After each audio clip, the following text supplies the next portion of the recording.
Was ist ein unschuldiges Herzgeräusch? Ein unschuldiges Herzgeräusch ist eine Variation des Herztons, die mit keinen erhöhten Risiken oder medizinischen Problemen für den Patienten verbunden ist. Obwohl Menschen Herzgeräusche oft mit Gefahr in Verbindung bringen, ist der Zustand im Falle eines unschuldigen Gemurmels harmlos und kommt oft über die Zeit. Viele Menschen haben sie irgendwann als Kinder und sie lösen sich im Erwachsenenalter auf.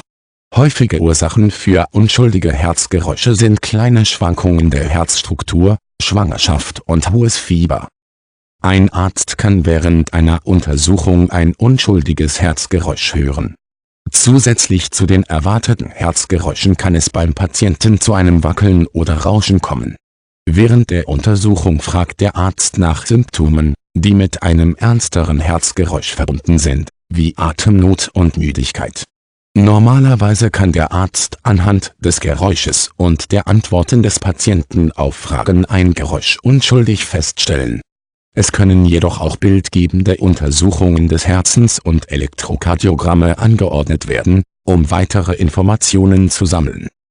Eine Person mit einem unschuldigen Herzgeräusch kann nach dem Training oder als Reaktion auf Stress merkwürdige Herztöne empfinden, sie sind jedoch nicht gefährlich. Das Aktivitätsniveau muss nicht verringert oder verändert werden, und die Patienten müssen keine speziellen Ernährungsempfehlungen befolgen oder Medikamente einnehmen. Üblicherweise ist das Murmeln das Ergebnis von Turbulenzen im Blutfluss, wie in der Schwangerschaft, wo das Blutvolumen abnimmt, und während schwerer körperlicher Betätigung, wenn das Herz hart arbeitet, um Blut an die Extremitäten zu pumpen und die Muskeln mit dem Sauerstoff zu versorgen, den sie benötigen. Wenn ein Arzt ein unschuldiges Herzgeräusch diagnostiziert, können Informationen über die Art des Zustands bereitgestellt werden.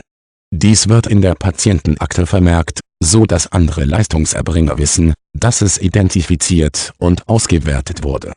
In Familien mit Herzerkrankungen in der Vorgeschichte kann es alarmierend sein, von einem unschuldigen Herzgeräusch zu hören. Es ist jedoch wichtig zu wissen, dass der Patient sorgfältig auf Anzeichen von Malignität oder Komplikationen untersucht wird, um die Unschuld des Geräusches zu bestätigen. Menschen, die wissen, dass sie unschuldiges Herzgeräusch haben, möchten es möglicherweise neuen Ärzten oder Menschen wie medizinischen Betreibern, die auf einen Notfall reagieren, mitteilen, damit sie wissen, dass der Ton normal ist und notiert und besprochen wurde. Dies kann dazu beitragen, Bedenken zu zerstreuen, wenn Menschen einen Patienten zum ersten Mal behandeln oder unter widrigen Umständen wie in einem medizinischen Notfall betreuen.